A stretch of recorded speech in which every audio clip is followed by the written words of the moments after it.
Hoy Patricia Bullrich salió a hablar del tema. Creo que fue la única funcionaria o el único funcionario del gobierno que habló del asunto. El gobierno no está hablando sobre el tema de la detención de Menem.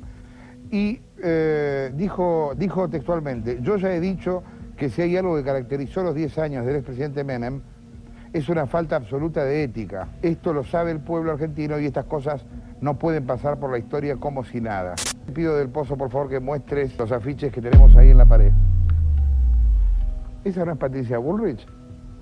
Es, ¿no? Corre un cachitito más a la izquierda. Mira, este afiche es también bastante representativo. Ya hay uno y medio preso de los 4 que están en el afiche. Bullrich propone mayor seguridad. Cerca de Macri en lo ideológico, ella prefiere aclarar que con el presidente de Boca no tienen nada que ver. Somos como el agua y el aceite. Nosotros somos cristalinos, transparentes, tenemos convicción, ideas, una sola lista. Toda nuestra gente es gente que tiene realmente currículum.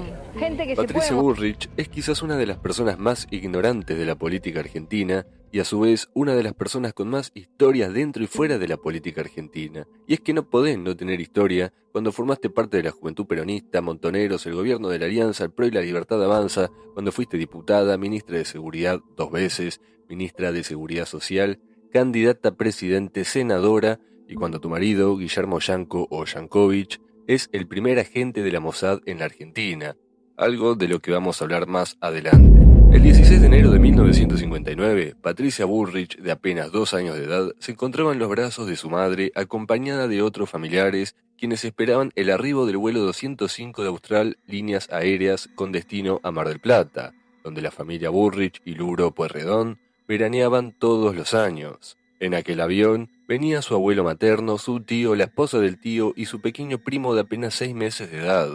Para aterrizar, la nave, que se encontraba a pocos kilómetros del aeropuerto, debía sortear una tormenta oscura, es decir, volar prácticamente a ciegas con la esperanza de encontrar pista y no las aguas que, desde la altura, eran prácticamente indistinguibles de las nubes. Así las cosas, el avión se estrelló contra el mar, dejando un saldo de 51 muertos, entre los que se encontraban los 4 familiares de Bullrich. Este hecho dejó un trauma familiar tan grande que no solo les impidió volver a Mar del Plata, sino que los acabaría limitando para siempre. Bullrich, que apenas tenía conciencia, dice recordar a los cadáveres siendo arrastrados por las olas, los gritos y la incertidumbre de los sobrevivientes y sus familiares.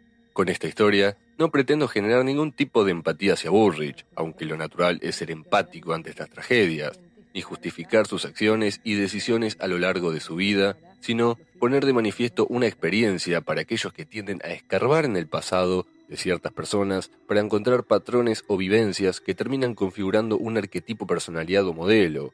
En lo personal, considero que todos tuvimos experiencias de mierda en mayor o menor medida, pero al final del día nosotros somos los únicos responsables de afrontar nuestros problemas y no cagarle la vida a nadie, sobre todo a millones de argentinos, por un puñado de traumas o problemas no resueltos. Cuando algo pesa sobre uno, ya es algo personal, individual, absolutamente nuestro, y es nuestro deber resolverlo para vivir y dejar de sobrevivir, lo que a menudo lleva a las adicciones, prejuicios o decisiones de mierda, algo que vemos, por ejemplo, en el presidente Javier Milei. En el año 2000, año que le daría inicio a uno de los periodos más oscuros desde el regreso de la democracia, Patricia Bullrich, que formaba parte del gobierno del excelentísimo presidente Fernando de la Rúa, asumió como ministra de Trabajo, Empleo y Seguridad Social. Una de las primeras medidas que Bullrich promovió, estando en el cargo, fue el recorte de un 13% en salarios y jubilaciones en el marco de la Ley de Déficit Cero. Dicha ley establecía que el gasto público no podía superar a la recaudación real del Estado y que toda carga impositiva, es decir, jubilaciones y sueldos estatales, debían ser recortados por el bien común. Sabemos que acá ha habido corrupción, que se han llevado toda la plata. Bueno, lo primero que tiene que pasar es que esos 6 millones de dólares vuelvan a la Argentina. En un primer momento, el Congreso la consideró un atentado contra los derechos humanos, la patria y los trabajadores, así que, fieles a su rol de ratas, delincuentes y cipayos, la terminó aprobando el 30 de julio del 2001. El resto es historia. Que se vayan todos, a ver si comenzaron los cánticos aquí en el lugar. Si alguien pensaba que con su efímero y ennegrecido paso por el gobierno de la Rúa, la vida política de Bullrich estaría acabada, dejaba de decirte que lo mismo decían de Larreta y Vidal después del desastre que hicieron en PAMI, incluyendo la infame e injusta muerte de René Favaloro. Pero como Argentina es un país sin memoria, aunque digan lo contrario, ambos acabaron gobernando la ciudad y la provincia de Buenos Aires respectivamente. En ese paquete, encabezado por Mauricio Macri, que se presentaba como una especie de Mandela, Bullrich encajaría como un tornillo en una tuerca, así que solo faltaba Sturzenegger, pero a tiempo se dieron cuenta y lo convirtieron en presidente del Banco Central, para después convertir a Caputo en ministro de Economía, volver al Fondo Monetario Internacional, terminar el gobierno como la mierda, y volver en 2023 de la mano de Milei, para llevar la deuda externa a $450.000 millones y entregarle la Patagonia al Estado de Israel, entre tantas otras cosas. Si del Estado de Israel hablamos, tenemos que hablar de Guillermo Yanco, esposo de Patricia Bullrich desde 1997, presidente del sello partidario de Bullrich, Unión por la Libertad, y vicepresidente del Museo del Holocausto.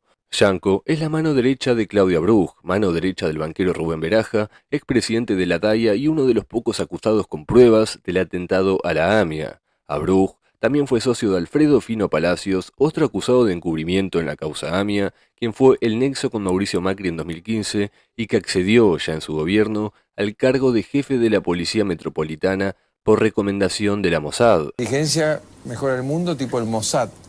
Entonces fuimos a la Embajada de Estados Unidos, a la de Israel, y le dijimos, queremos que nos recomienden cuál es el mejor policía.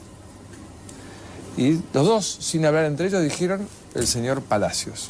Como si fuera poco o ya demasiado sospechoso, le tenemos que sumar que Yanco también preside el Instituto de Estudios Argentinos y que es miembro de la Red de Partidos Políticos, una organización impulsada por el Instituto Nacional Demócrata para Asuntos Internacionales que recibe directa financiación de los Estados Unidos. Yanco, ya por fuera de la sombra de su esposa, es el hombre encargado de pelear todas las licitaciones para la compra de armamento y tecnología destinado a las fuerzas de seguridad argentinas, las cuales siempre, casualmente, terminan beneficiando al Estado de Israel y a los Estados Unidos. Para deconstruir a Patricia Bullrich, es necesario entender que hasta su casamiento con Guillermo Yanco no era más que una ex guerrillera intrascendente que se encontraba por terminar su primer mandato como diputada sin mayores logros ni reconocimientos. Sin embargo, a partir del año 1997, el apellido Bullrich, lo único que brillaba en Patricia, empezó a ser parte de distintas conspiraciones que circulaban por los pasillos de la Rosada, el Congreso de la Nación, la Secretaría de Inteligencia y los cafés donde se empezaba a gestar una alternativa que prometía sacudir al peronismo.